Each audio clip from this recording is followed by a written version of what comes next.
ustedes? Hola, ¿cómo están? Hola, Hola, hola, ¿qué bien. ¿Qué ustedes? tal el fin Por de acá estamos. semana? Qué bueno. Uf, Bien. trabajando, trabajando ¿Trabajando? más que nada. Qué bueno, qué bueno. Sí, Hoy hemos tenido una semana re movida, con hartas cosas entre la pandemia, el inicio de la franja, cotillones varios en la política matinal, porque ya no se puede Oye, hablar sí. tanto del espectro Congreso-Gobierno, sino que ahora los matinales marcan la pauta. Impresionante el rol que ha tomado la tele en esta pandemia. uf, Sí, de todas maneras. sí, totalmente. Saludamos a todos y todos a quienes nos están escuchando. Estamos con un nuevo capítulo del podcast del Maison para el Mundo y en esta oportunidad vamos a revisar el avance de la pandemia en Chile en todo su espectro, viendo un análisis político, conversando de la salud mental y viendo también los problemas y desigualdad que ha generado también la pandemia, la segunda crisis que se llama. Vamos a conversar un poco de la franja que tiene varios alcances, yo creo, y sobre en qué está la querella a Piñera, a Mañalich y a Daza por los muertos y las cifras Sí. de la trazabilidad COVID que hasta hoy día son una incógnita. Hay incongruencias, así que eso vamos de lleno conversando sobre el avance en la pandemia. Ya llevamos 9 meses de COVID en Chile. No ha sido algo menor, al contrario, ha sido toda una crisis sanitaria, ha agudizado la precarización de la salud pública con la saturación de hospitales, CEFAM, eh, Se nos fue la Javi. precarización también de los trabajadores y Sí, trabajadoras que han estado manifestándose por salarios, por mejores condiciones y una crisis social también, económica. Sí, Javi. ¿Nos escuchas? Que te caíste en un momento, pero ya Sí, volviste, sí. parece. Bacán. Así es, po. Así estamos en pleno transitando aún por la pandemia. Igual ahora con estas nuevas medidas del gobierno, se supone que se va a ir relajando un poco más ciertas medidas, ciertas cuarentenas, menos en Magallanes y por otras zonas, pero por ejemplo van a poner ahora la próxima semana el permiso interregional para poder viajar entre regiones en fase 3. Entonces, igual llama la atención porque hace 2 días salió que superamos los 2.000 casos nuevamente, siendo que esos 2.000 casos, más de 2.000 casos ni siquiera son debido al 18 de septiembre, porque recién llevamos 9 días del 18 y sabemos que el promedio es mínimo 10, donde más 10, ya la próxima semana, 10, 11 días donde más se declaran los casos. Entonces, hay que estar súper atentos a lo que se viene la próxima semana con respecto a las cifras, porque ahí realmente vamos a saber cuál fue el efecto del Fondeate en casa.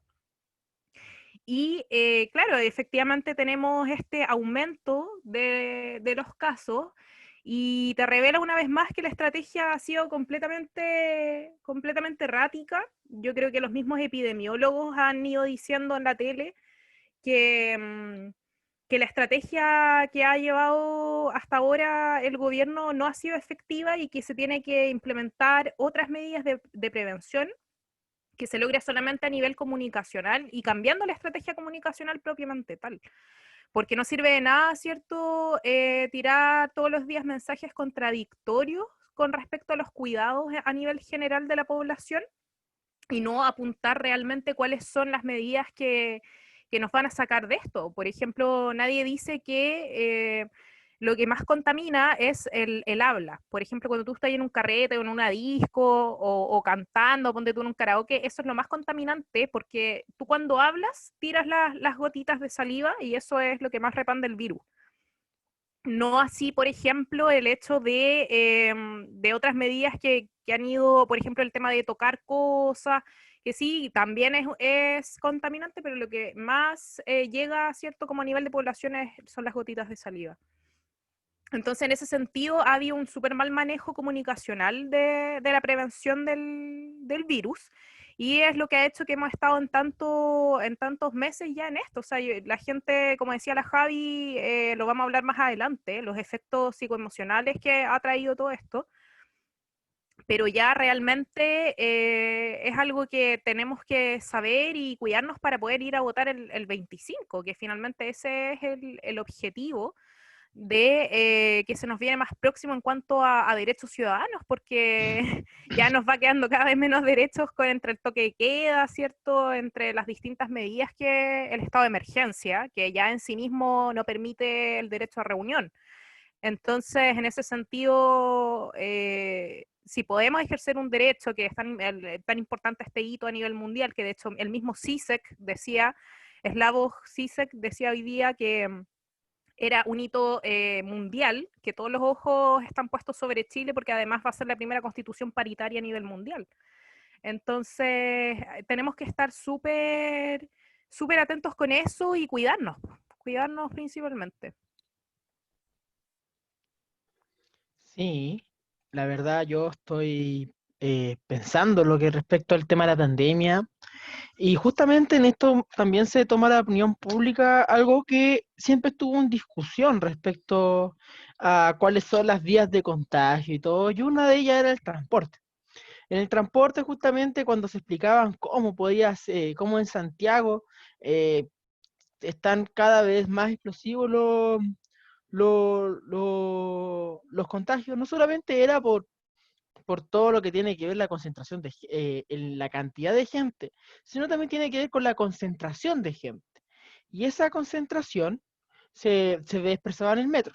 Y el metro también fue noticia esta semana, o sea, fue muy preocupante también que bajo una gran noticia que la quería tirar el gobierno, como fue la reapertura del metro en casi su totalidad después de la revuelta popular, donde estuvo marcado su discurso por nuevamente como el gran enemigo interno que hay, que todavía ni siquiera están los culpables, todavía ni siquiera están identificados los responsables de la quema del metro, pero Piñera asume que hay un enemigo interno. ¿Qué sucede? Que dentro de eso también subimos de una noticia súper lamentable, o sea, eh, se abrió el metro, pero con la apertura del metro no viene acompañado con la misma cantidad de trabajadores que el metro cerró. Eh, han, han despedido a más de 1.500 trabajadores contratados y subcontratados. O sea, y eso los quiero llevar a una discusión, a una dimensión.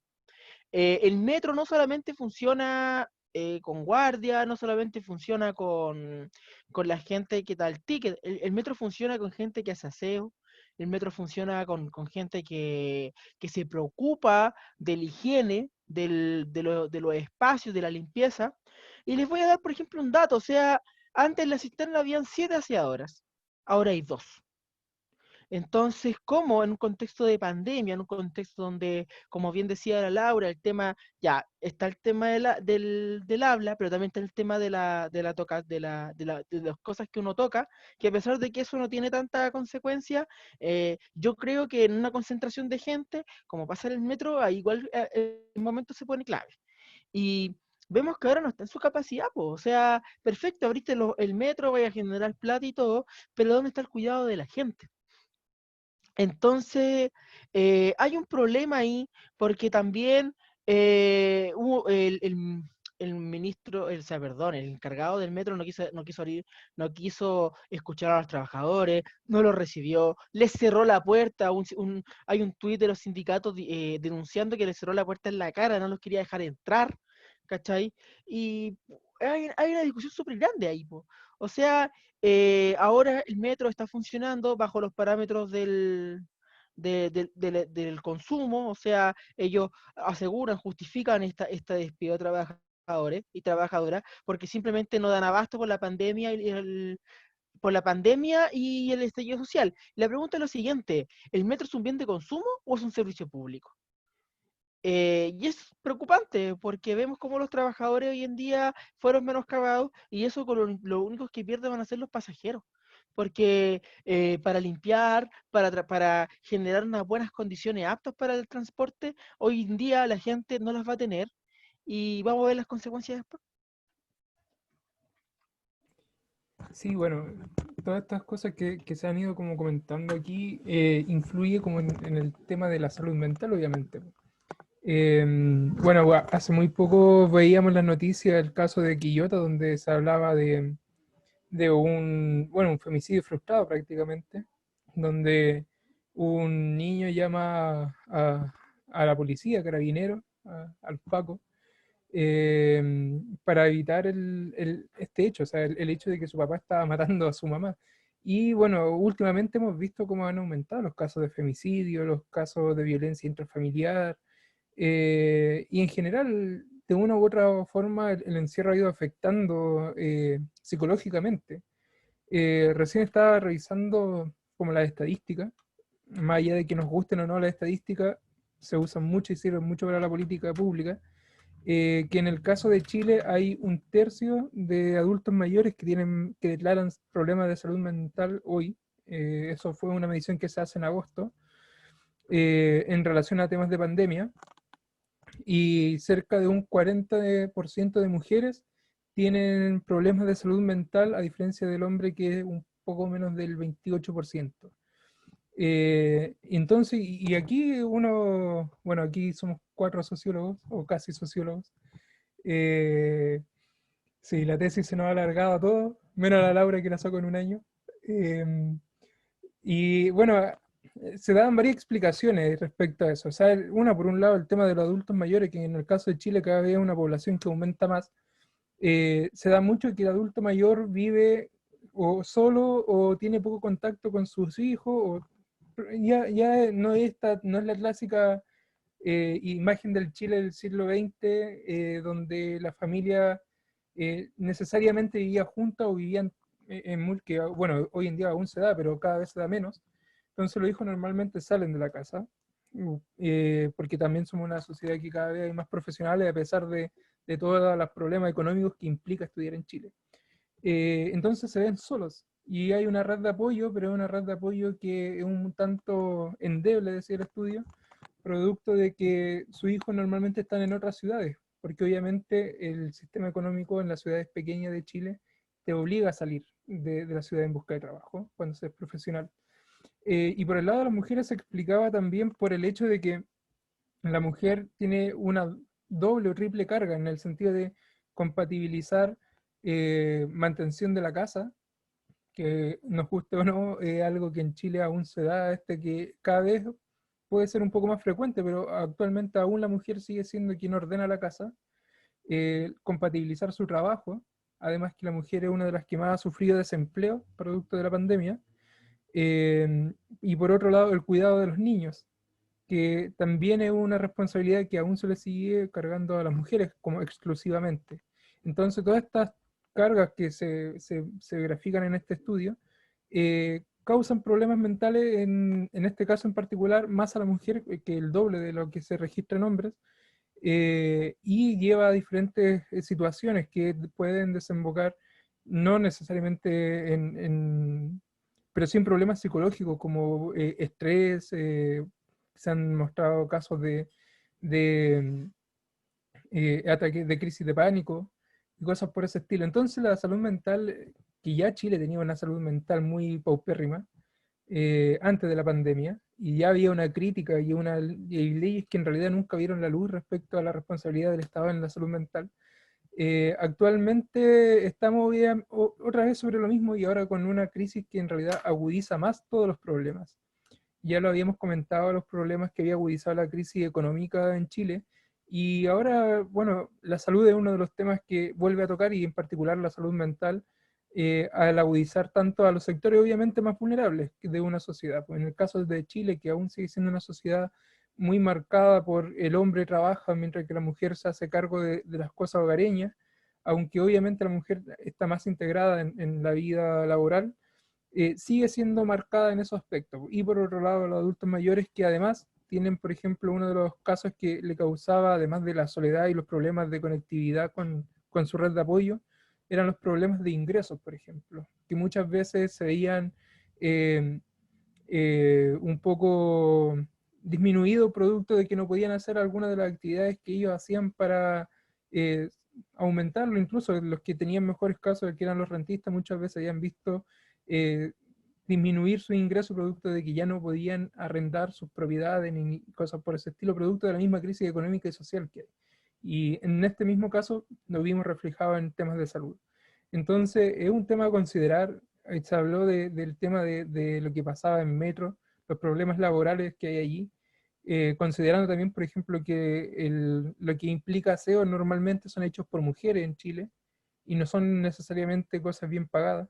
Entonces, hay muchos aspectos que van influyendo en cómo se va dando el tema de la salud mental. Y es un punto bastante crítico y que es un informe que se hace bastante complejo respecto a eso, producto de que el Estado no se ha hecho cargo de muchas cosas y aquí en el tema de pandemia ya hemos dicho y el Estado ha llegado 5 meses tarde, 4 meses tarde y en salud obviamente no ha sido muy diferente. Oye, estos temas igual siento que se han tomado en la franja un poco. Las demandas sociales, lo que ha sido la revuelta de octubre, lo que ha sido la precarización en la salud. No sé si los adultos mayores han estado tan presentes en estos pocos días que lleva la franja, que partió recién este viernes 25, pero sí ha mostrado elementos que hemos conversado, por ejemplo, el problema de las pensiones, el problema de desigualdad laboral, la brecha que hay entre hombre y mujer en términos de salario, y han habido otras que no he entendido mucho a lo que aluden, intentando como hacer un símil de la Constitución con un libro para arreglar el auto. Ahí como que me pierdo un poco con los simbolismos que se buscan impregnar, pero al parecer, por lo menos que a lo que va de la franja, hemos tenido una franja diversa. Llama la atención también las donaciones. CERVEL también la semana pasada transparentó las donaciones que había recibido y hasta ahora el que se lleva la mayor cantidad, alrededor del 80%, es la campaña del rechazo, algo que llama mucho la atención porque uno diría, no sé si se ve tan reflejado en la calidad de la campaña, si quizás la van a invertir en otra cosa, no sé, hay harto para conversar también sobre ese tema. Sí. Y también no ha estado exenta de cotillones en el sentido de controversia. Sería bueno que lo revisemos.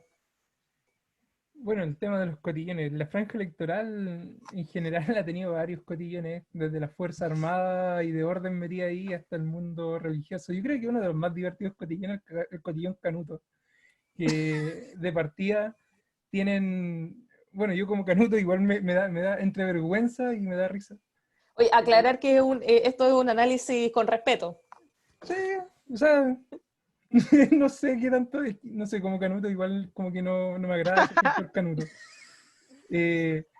Pero, por ejemplo, o sea, desde la gráfica que es como que le hicieron con PowerPoint a las cosas que dicen, o sea, que yo creo que es lo más, y que es lo que ha sacado un poco de roncha y que se han hecho muy buenos memes por los demás, esto de Bart con el diablo, ahí votando a prueba. Entonces, no, pero yendo como al tema del cotillón Canuto, por ejemplo, es bastante llamativo el uso de la religión y que yo creo que en el caso chileno, actualmente tenemos muy malos representantes de la iglesia evangélica y protestante como en el mundo político, desde la bancada evangélica que existe, que es exclusivamente de derecha, y que poco honor le hace a lo que fue el mundo protestante del siglo XIX y buena parte del XX. O sea, considerando, por ejemplo, que uno de los primeros puestos políticos ocupados por un evangélico era un comunista que era pentecostal, que hoy son los que votan rechazo paradójicamente. No todo el mundo pentecostal, también hay excepciones. Entonces es bastante llamativo esto de salir a llamar como evangélico a votar rechazo. ¿En qué sentido? En que ocupan cosas, frases y juegan con el miedo y las creencias que muy sacadas de contexto están. Veíamos a este sujeto que decía yo estoy del lado de Dios y voto rechazo. Y bueno, y yo creo que eso poco ya para el lado del evangélico, este es el mes de la Reforma Protestante, el 31 de octubre, un mes bastante particular, donde muchas iglesias celebran con cerveza, mientras que otras son puritanas y no hacen nada. Nos encontramos con esta contradicción, o sea, Martín Lutero, por ejemplo, en el mes de la Reforma, él, el 31 de octubre, lo que hace es protestar contra la utilización de la Biblia por parte de la Iglesia Católica, contra los aprovechamientos que tienen contra un pueblo que para ese momento para él era ignorante, siéndole un doctor en teología, obviamente. Y hoy en el siglo XXI vemos otra vez lo mismo, o sea, iglesias aprovechándose de este poder que implica sobre la gente, sobre las creencias, que en particular el asunto, llamando a votar rechazo cuando en realidad el espíritu de la reforma protestante es totalmente el contrario. O sea, su lema en ese momento era somos libres por la gracia de Dios y, no permite, y eso nos permitía criticar la Biblia incluso, dudar de cosas. Hoy en día tenemos a evangélicos totalmente diferentes. El año 80, después de la dictadura, el ingreso de los neopentecostales rompe con todo eso, teniendo en cuenta la tradición propia chilena de los evangélicos.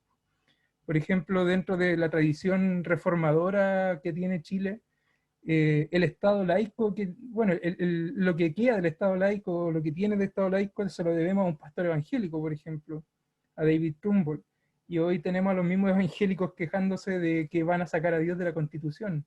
Entonces hay un desconocimiento total y una inconsecuencia, yo creo que con la historia propia que no se le hace honor.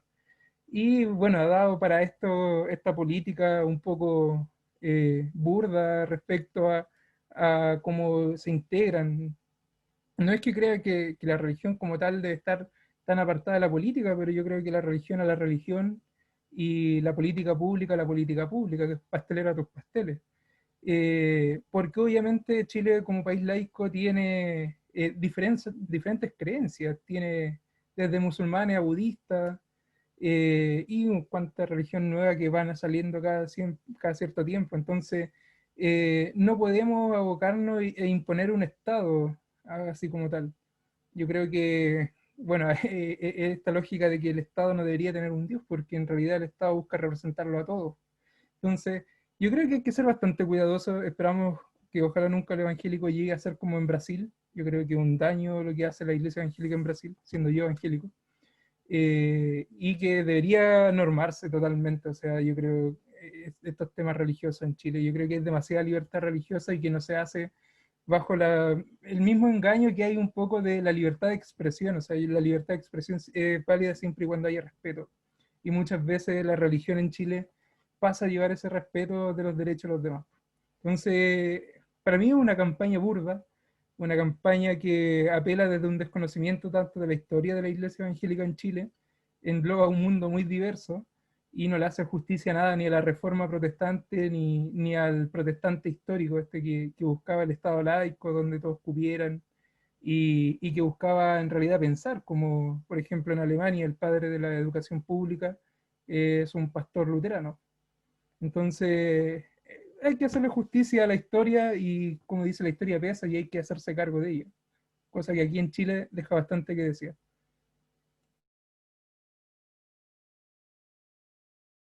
Sí, mira, lo que habla Pedro me llama la atención en lo que respecta a que hay patrones que se repiten.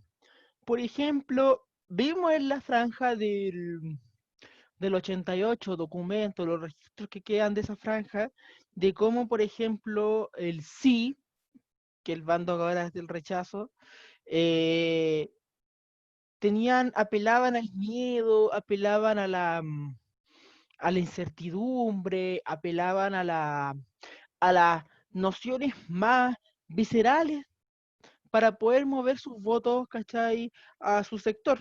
Mientras que veíamos una campaña del no, que quiso ser un poco alegre, un poco más con un jingle que hasta el día de hoy se recuerda, pero también tuvo un momento esa franja. Recuerdo que la franja del no tuvo un momento de la cueca sola, donde se veía a una pareja, una madre de un detenido desaparecido bailar una cueca sola que representaba la ausencia de alguien. Y eso en muchos quedó marcada la memoria, quedó marcada la represión.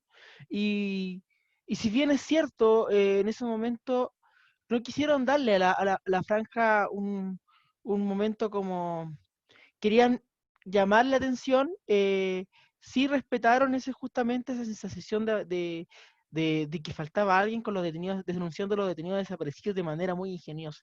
Hoy en día lo vimos, que creo que una de las partes más conmemorativas que tenemos respecto a esta franja ha sido las apariciones de Gustavo Gatica y Fabiola Campillay. O sea, yo creo que más de alguno que tiene sangre en el cuerpo sintió ese, esas intervenciones, les llegó hasta adentro. Creo que fue, y lo que más, por ejemplo, especialmente la de Gustavo Gatica, la de Gustavo Gatica, vemos, no es un Gustavo Gatica mártir, no es un Gustavo Gatica destruido, vemos un Gustavo Gatica entrando en la marcha, entrando nuevamente a luchar, entrando nuevamente a tomar las banderas y diciendo que lo que hemos logrado hasta ahora no puede quedar en nada. O sea, vemos también ahí un rol ahí de estos personajes que fueron violentados cobardemente de una manera que hiela la sangre. A Gustavo Gatica lo mutilaron los dos ojos, mientras que a Fabiola Campillay fue su rostro. Y vemos cómo ellos salen ahora en la franja de una manera que nos da un mensaje, yo creo. Un mensaje que es la denuncia por las torturas y violaciones que surgieron en esos tiempos en el estallido social y que hoy en día la quieren colocar bajo la alfombra. Y otra también de que con una perspectiva, una proyección de futuro, de que nada, de que nada ni nadie está olvidado, pero también de que tenemos que consolidar, tenemos que ir a probar. Entonces, la verdad, ha sido profundo. Creo que 20 años después, cuando recordemos esta franja, lo que vamos a tener en la mente van a ser las apariciones de ellos dos. Creo que se han convertido en, no quiero decir un símbolo, no quiero decir tampoco héroe. La palabra correcta debe ser, eh, han sido parte de un proyecto emblemático donde a pesar de los golpes, no lo han vencido y que van a seguir y que hay un proyecto común, hay un proyecto que hay que lograr. Así que yo me quedo con eso, la verdad, en contrastando entre tanta fake news, entre tanta visceralidad, tenemos momentos que nos llegan hasta adentro. Oye, sí, hablando de fake news, está la fake news de la, de la Paulette Vega que salió en la franja del rechazo, que ella era dirigente estudiantil, que estudiaba trabajo social, estudia todavía, de la U de Chile, y que la Antonia Atria, la hija de Fernando Atria, estuvo denunciando ahí la fake news, que finalmente nunca, porque ella dijo que la habían tratado de quemar, que había sido discriminada en la carrera, que tuvo que salirse, después meterse de nuevo, y salió contando ese testimonio, y ahí todo el mundo desmintiendo finalmente que era chanta. Y al final lo que se repite mucho en la estrategia del rechazo y de la derecha en general cuando hacen campaña son los testimonios individuales. Es una estrategia comunicacional política que utiliza la derecha, que es parte del populismo, en que ellos toman un testimonio individual y también con el chico homosexual que salió también ayer en la franja del rechazo. Es la misma lógica, que era la Florida, me parece. Y salen dando su testimonio, su experiencia personal, y eso lo amplían, digamos, como si fuese una realidad, como si fuese algo a nivel global o mayoritario, ¿cierto? Cosa que no es así. Así es que finalmente esa estrategia basada en esos mecanismos, esos recursos populistas que muchas veces caen en las mentiras y en estas fake news, hay que tener mucho ojo porque finalmente es parte de la vieja política y de esto que nosotros hemos criticado y que finalmente estamos tratando de deconstruir, ¿cierto? En la forma de hacer política, que no es una forma sincera, no es una forma correcta, ¿cierto? Ética de hacer política. Así es que un poco concordar con lo que ustedes planteaban de poder hacer estos análisis como también a nivel comunicacional, y yo creo que uno de los aspectos fundamentales que tenemos que apelar en esta nueva constitución es el rol de los medios de comunicación, porque los medios de comunicación actualmente en Chile también lo que hace es pasar puras fake news o tomar casos particulares, ¿cierto? y generar mucha tensión en la gente. Por ejemplo, en esto, en general, en todo lo que son las noticias criminales, ¿cierto? Ya sea asesinato, violación, etcétera, que lo pasan constantemente en la tele, eso genera mucha angustia en las personas. De hecho, en Europa, en muchos países, esa sección de los diarios o de la tele está súper mal vista por la gente. La gente no ve esas cosas, no pesca tanto. Pero acá en América Latina, en Argentina también, acá en Chile también hay ese morbo de lo criminalístico que no es sano finalmente. Si sabemos que los crímenes existen en todos los países, lo importante es cómo prevenirlos y hacer estrategias comunicacionales de prevención efectiva. Por ejemplo, no sé, cómo llevar una buena convivencia familiar, ¿cierto? Cómo mantener relaciones sanas, exentas de violencia. O sea, son temas generales que podemos ir tratando a nivel de la población, a nivel de educación, ¿cierto? Y no a través del miedo, no a través de la angustia con estos casos particulares que además exponen la vida de las familias y de las víctimas. O sea, eso también es otro tema. Ahora vi que el hermano de Felipe Camiroaga estuvo haciendo una declaración hace poco porque salió Felipe Camiroaga la foto en una de las franjas del apruebo y él dijo que no correspondía. Entonces, eso también es un tema, o sea, hasta qué punto exponemos también ciertas caras, ¿cierto? Para poder finalmente hacer pasar un mensaje, pero sin el consentimiento de las familias. Y ahora con el tema de las redes sociales, con lo digital, con esto de la pandemia que hemos ido usando más, tenemos que tener mucho cuidado porque hay temas legales también y psicoemocionales importantes a través de estos conductos virtuales. Y también es algo que tenemos que hablar en la Constitución. Yo creo que no se ha abordado plenamente los efectos, los impactos éticos y psicológicos también del uso de estas redes sociales, ¿cierto? De exponer tu intimidad públicamente, de exponer tu identidad, ¿cierto?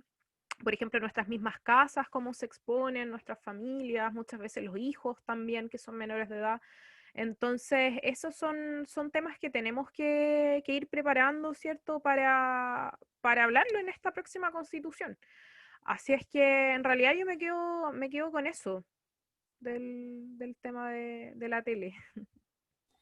Sí, sin duda va a ser un tema que vamos a seguir tocando, quedan todavía varias semanas de franja y está en un doble horario, así que se viene harto contenido por el que se está haciendo historia y con el que cabe la necesidad también de analizar, de ver cuál es el mensaje que se busca entregar a la ciudadanía y a qué elementos se apelan. Yo vi mucho octubre, he visto harto feminismo, de parte del apruebo, de parte del rechazo he visto harta figura a la meritocracia, a la solidaridad, pero de una clase bien acomodada. Me llama mucho la atención ahí los actores que participan. Bueno, ahí tendremos que seguir estando atentas y atentos a lo que se va presentando día a día. Oye, pasando a un tema que hemos conversado tras de cámara y que hemos venido analizando hace rato, ha sido cómo la pandemia en Chile ha generado esta doble crisis, que también es económica, pero que también se ha llevado a muchos y a muchas compatriotas, siendo la última semana nuevamente aumentando la cifra de contagio, aumentando la cifra de muertos, donde no se entiende la estrategia que está tomando el gobierno de permisos interregionales para potenciar el turismo, para que las familiares se reencuentren después de mucho tiempo de cuarentena. Se entiende que hemos pasado por periodos, o sea, llevamos 9 meses en general de la pandemia en Chile, donde hay comunas que llevan 3, 6, están entrando recién a la primera etapa de la fase 1 que se llama en este plan de confinamiento, pero siento que no dice mucho relación con la realidad que se está teniendo, por ejemplo, en Magallanes, donde ya son alrededor de 3 o 4 semanas donde viene una alza muy importante y no son muchas las acciones que se toman.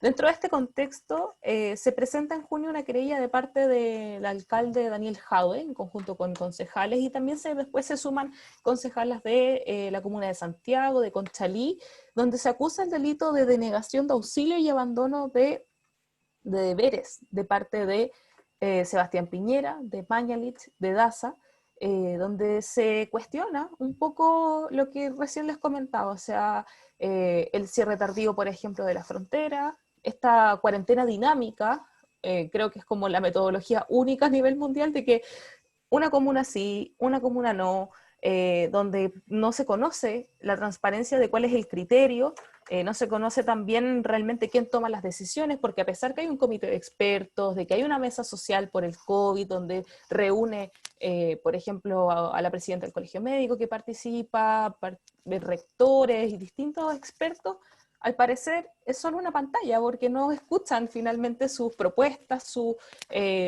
argumentos para cómo manejar la pandemia, porque en varias intervenciones del subsecretario de Salud Pública ha dicho así como que las decisiones finales las toma Piñera. Mañalich en su momento también lo dijo, de que él no tomaba las decisiones finales, sino más bien eran propuestas de parte del organismo a cargo, que hoy día es el Ministerio de Salud.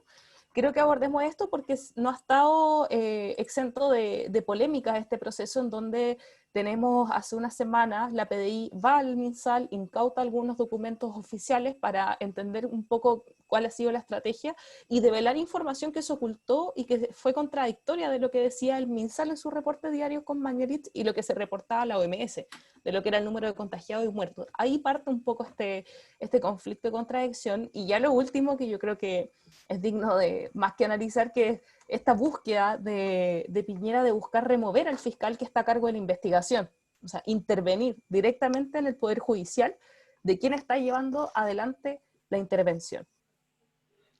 Oye, sí, Javi, la verdad es que lo que dices, justamente ese contexto era, ahora que estamos ya, ¿cuánto? A ver, marzo, abril, mayo, junio, julio, agosto, 6 meses después de esas medidas, son completamente irrisorias, o sea, agregando elementos. Hubo un momento que Florida, hubo la mitad de Florida que estaba en cuarentena y la otra mitad que no.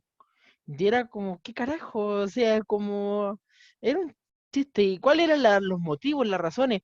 Y agregando otro elemento, recordemos que la mesa social que hace, o sea, esta mesa de expertos que hace Piñera, no la hace desde el día uno.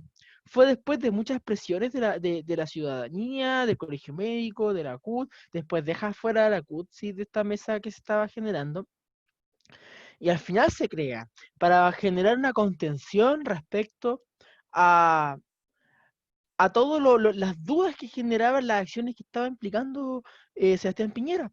Pero como bien dijo Javi, o sea, Sebastián Piñera, Jaime Mañalich, Paula Daza y el subsecretario Arturo Zúñiga fueron querellados por Jave y otro alcalde por los fallecidos en sus comunas. Y justamente se le está acusando de cuasi delito de homicidio y de negación de auxilio y abandono de destino. ¿Por qué? Se preguntarán. Sucede aquí que el argumento que se tiene de esto es que se dice que fue deliberado. ¿Qué significa deliberado? Que de manera intencional y no por un criterio técnico, podríamos llamarle, o un criterio social, vamos a llamarlo con más sensibilidad, se dejó afuera Recoleta de tomar medidas frente a Recoleta. O sea, Recoleta llegó un momento, chiquilla, chiquillo, que tenía Santiago Centro, tenía Providencia, tenía Las Condes, que son como las comunas que están cerca de Recoleta, en cuarentena, y en Recoleta no tenía cuarentena. ¿Cuál fue el efecto? Muchas personas iban a comprar a Recoleta, por ahí por La Vega, muchas personas iban a comprar a estos molchinos que tiene por ahí también, y pasa que se genera concentración de gente, y empezaban a subir los muertos, hubieron 65 muertos de repente, a Las Condes por mucho menos lo dejaron en cuarentena, y no había respuesta. Fue denunciado, se vieron a los alcaldes interpelando al ministro, al presidente, y no había respuesta. O sea, ¿quién se hacía cargo de los muertos en ese momento? ¿Quién se hacía cargo de todo este abandono que está por todo este centralismo también? Yo pienso que hay que ponerle un momento ahí también cuáles son las funciones y atribuciones que tienen las gobernaciones, las comunas, respecto a estos temas, porque al final de cuentas, desde el tema central, primó un interés económico, primó un interés que Y ¿saben qué? Ni siquiera un interés económico, porque entendamos interés económico por interesarte en la economía que hay interna, en la economía del hogar, que no falte el pan y el té, por ejemplo. No, acá lo que se estaba viendo era, se estaba cuidando los números de crecimiento o de baja de sectores más pudientes, de un sector de la sociedad. No sé, ni siquiera se preocuparon por la economía del hogar, porque ni siquiera hubieron medidas para la economía del hogar.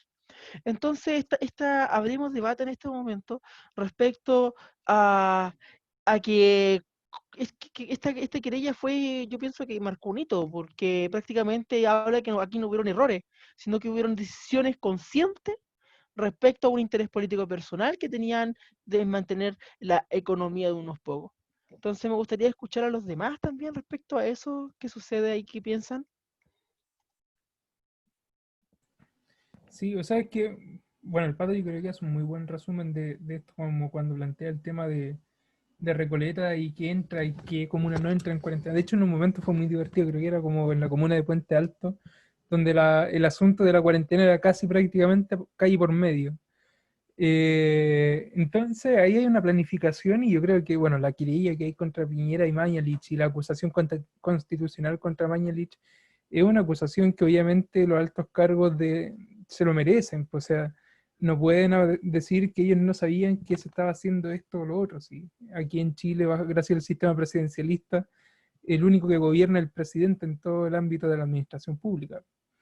Eh, entonces, pasa esa lógica, o sea, no pueden desconocer el hecho de lo que estaba sucediendo acá. No sé por qué hay dos Patricios Pulgares. Eh, pero, en fin. Entonces, dentro de esa lógica, Mañalich obviamente es responsable de la planificación. Recordemos que también ahí hay un problema respecto al título, que en un momento salió de que en realidad no era lo que decía, no era epidemiólogo como se afirmaba. Entonces, obviamente, pasan esos detalles, y más si es que, por ejemplo, él siendo ministro de Salud, hay un equipo que supone asesorarlo, y se toman medidas como, por ejemplo, excluir a Recoleta cuando Recoleta tiene uno de los centros de abastecimiento de Santiago, que es La Vega, que muchos compran ahí, muchos santiaguinos, una capital que tiene 8 millones de habitantes por lo demás. Y entonces, obviamente, tiene una responsabilidad en la planificación. Tiene una responsabilidad, por ejemplo, en tomar qué medida, porque en un momento él apela a la inmunidad de rebaño, dijo. Hay países que obviamente apelaron a la inmunidad de rebaño y que les funcionó muy bien, o relativamente bien, pero tienen un sistema de salud que daba el aguante. O sea, no podemos comparar los países europeos que apelaron a la inmunidad de rebaño, como el caso de Suecia, que más allá de que tuvo una de las cifras más elevadas de muertos de Europa, en Chile no tenemos el mismo sistema de salud. Pues, o sea, aquí el sistema de salud colapsa en invierno cuando hay virus incisional. Y ahora estábamos en invierno más con una pandemia encima. Entonces, no podemos apelar a políticas, y yo creo que ese titular se lo ganó muy bien. Un titular que salió en la Deutsche Welle, que decía algo así como Chile aspira a políticas europeas y se encuentra que es latinoamericano, Aguante la donde, Deutsche Welle. Es donde bacán. realmente se encontró con eso, chocó con eso. Po. Se encontró con que el ministro de Salud se enteró que en la población hay gente que vive hacinada en pasajes angostos, donde muchas veces la gente vive en cuánto, 40 metros cuadrados y son 6, 7. Entonces pasan esas cosas. Po. Y obviamente el ministro no tomó las medidas que corresponden, obviamente se le debe juzgar como en un juicio político en este caso, bueno, también tiene un juicio judicial como tal, en una investigación judicial como tal y un juicio político que es la acusación constitucional por su planificación, por llegar tarde al momento que se le necesitaba, por no cerrar los aeropuertos cuando correspondían, por no poner cuarentena, por ejemplo, en las comunas de Santiago cuando habían 300 contagios y se sabían dónde estaban. Entonces, son cosas que se podrían haber evitado quizás y íbamos a tener igual, íbamos a ganar un poco más de tiempo, pero son cosas que no se hicieron, pues son cosas que se dejaron de hacer, son cosas que no se abordaron, Y bueno, hace un par de semanas atrás estuve en la radio y un tipo de RN salió a defender al ministro con el argumento de que el ministro hizo lo mejor posible. O sea, yo creo que más allá si hizo lo mejor posible o no, aquí falló en lo que hizo. Y eso es lo que vale. O sea, no por nada somos uno de los países que tiene mayor cantidad de contagio, no por nada somos uno de los países que en su momento aumentó, o sea, quizás no llegamos a tener tantos muertos porque por suerte el sistema aguantó, o aguantó relativamente bien, pero falló y eso produjo además un sinfín de crisis, unas varias crisis que se fueron acoplando y también produjo que, por ejemplo, en el caso chileno, que podría haber sido bastante más fácil tomarlo por la propia geografía del país, por la propia distribución de la población y todo el asunto, una crisis económica que podríamos haberla tomado con mejores condiciones, si las medidas de salud hubiesen sido las correctas. Y hablando de eso mismo, de lo que no se hizo, el tema de la trazabilidad es fundamental. O sea, acá la prevención y la trazabilidad de los datos, porque claro, ya no podía hacer mucho si tenéis la embarrada, o sea, no sabéis con qué línea base estáis contando para tomar medidas. Entonces, ya a partir de ahí es muy complejo que, por ejemplo, una cuarentena te sea efectiva, porque no sabes cuál es el real número de contagios, posibles contagios. Tampoco sabe si esa cuarentena va a ser respetada, como lo que pasó. O sea, la gente no puede respetar cuarentenas porque tiene que salir a trabajar igual. Entonces no hay un Estado garante de derechos y a eso lo quiero relacionar también con el segundo retiro, el 10%. O sea, que lata, que fome, que tengamos que sacar de nuestros ahorros para poder pasar esta pandemia sin hambre, digamos, o sea, para la mayoría de las personas. Entonces es completamente indignante en realidad que no haya un Estado que garantice en este contexto de crisis una posibilidad real, ¿cierto?, de subsistencia. Entonces, finalmente, claro, a nosotros no nos queda de otra que sacarnos a la gente, ¿cierto?, de la plata del bolsillo y con eso poder estar más o menos tranquilo. Entonces, se agradece en ese sentido de todas maneras el proyecto porque es lo único que queda, pero el gobierno ya es como ridículo. Yo creo que ya no hay otra palabra, digamos, porque finalmente, como decía el Pedro, o sea, en todos los otros países se ha garantizado todas las condiciones, se está haciendo las cosas bien desde el principio.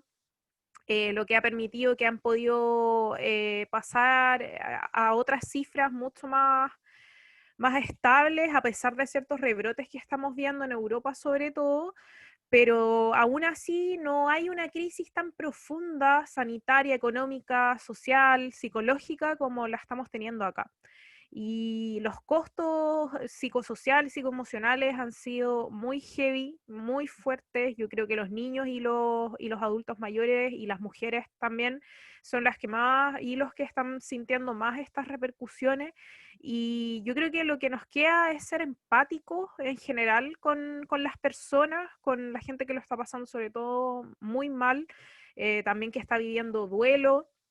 Yo creo que a nivel nacional igual se siente como esta empatía generalizada que se pudo vivir también en el 18 de septiembre, que la gente no fue tan reventada, ¿cierto? No carreteó como los otros años, porque hay ese sentir, este contexto nacional que es distinto. Es un año complejo, es un año distinto.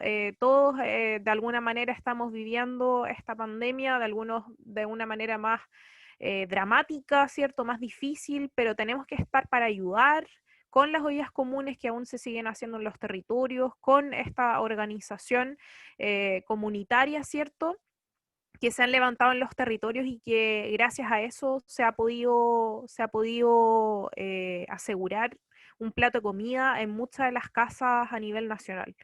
Entonces, en ese sentido, yo creo que tenemos que seguir resistiendo en esto. Las cifras ya demuestran también que a nivel mundial el dólar se está devaluando. Entonces, también la crisis económica va a seguir aumentando. Yo creo que no es algo que se vaya a solucionar a corto plazo. Y en eso también un llamado también a las organizaciones sindicales, ¿cierto? Porque también ya se viene fin de año, donde se vienen seguramente muchos despidos más, además de lo del metro que comentábamos hace un rato.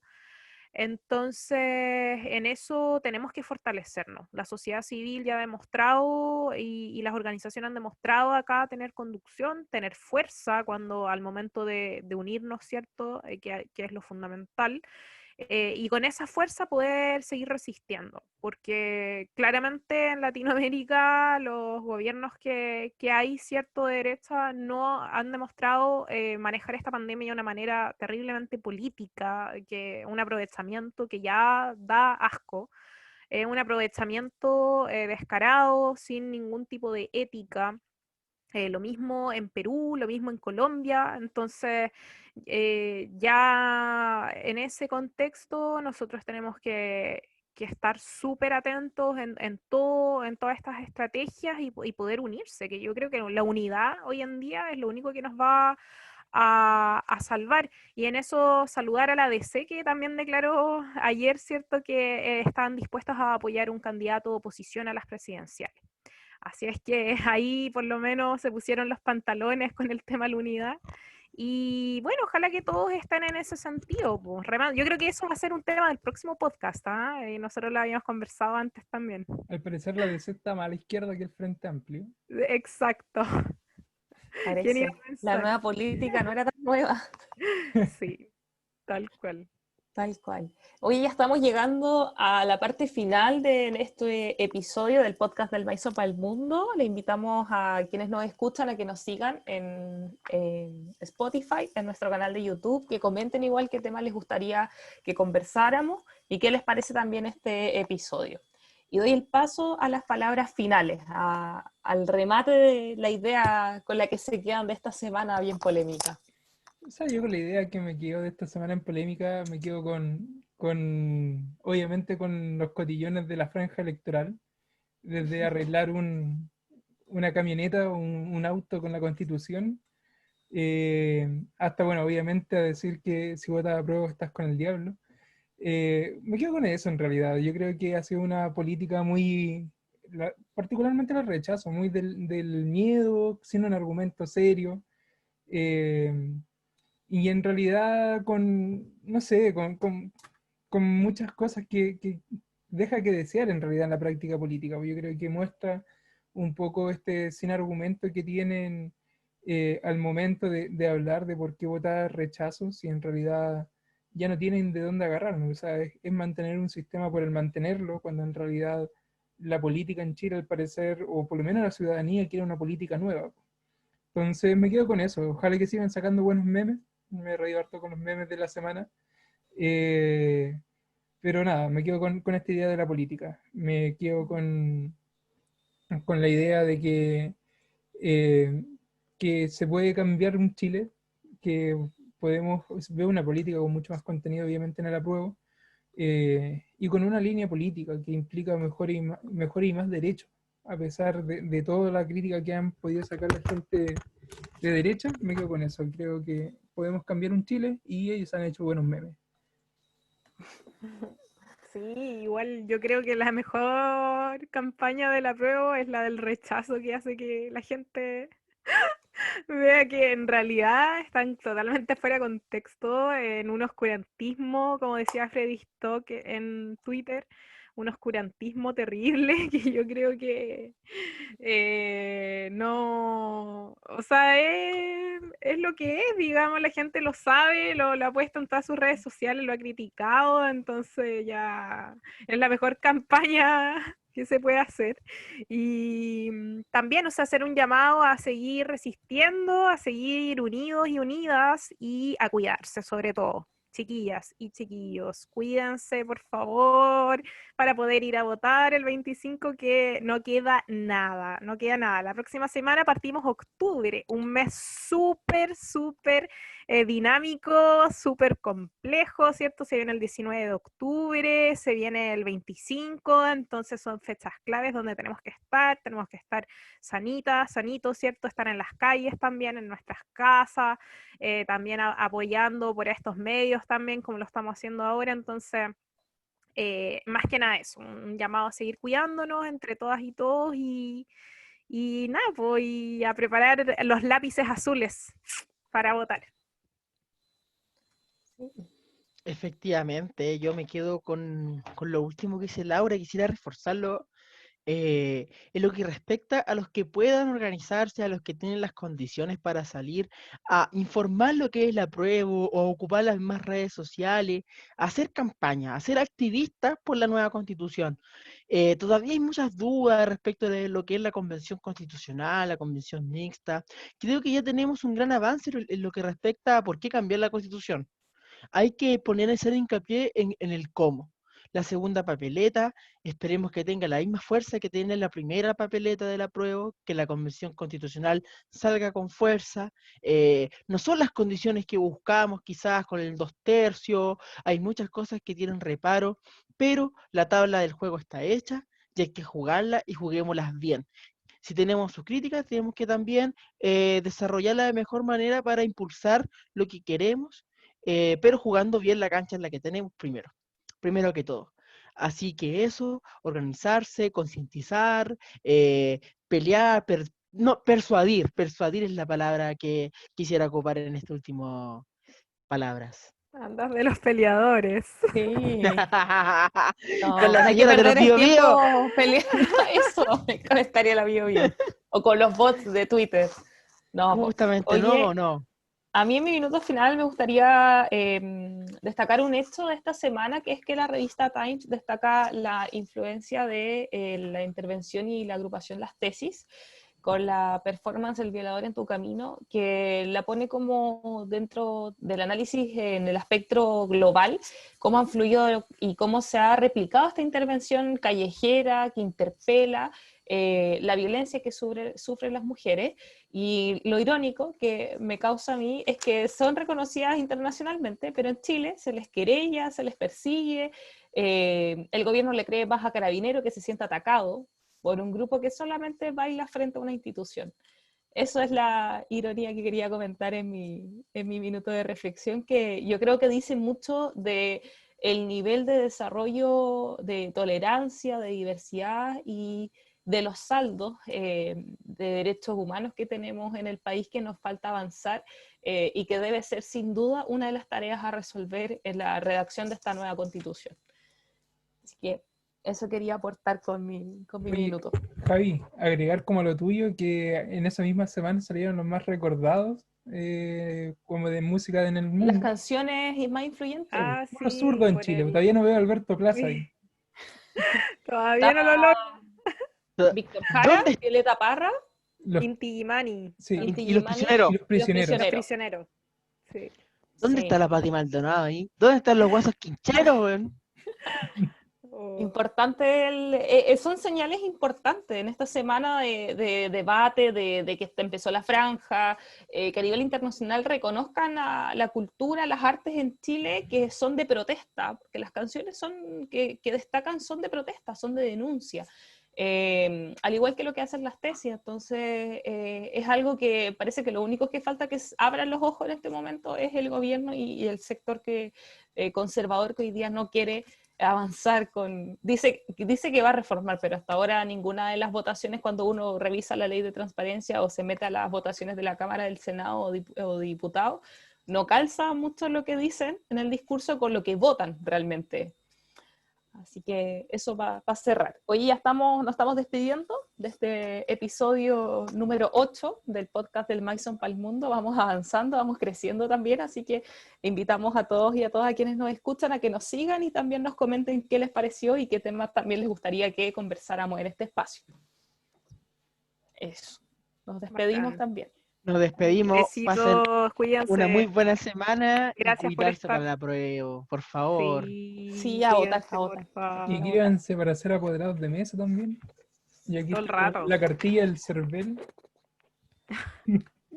Siempre listo. El Siempre Pedro. listo Siempre para listo. recordar cuándo y cómo se debe defender el voto. Eso. Aguante. Importante, importante. Ya nos despedimos, que estén muy Nos bien. vemos. Buenas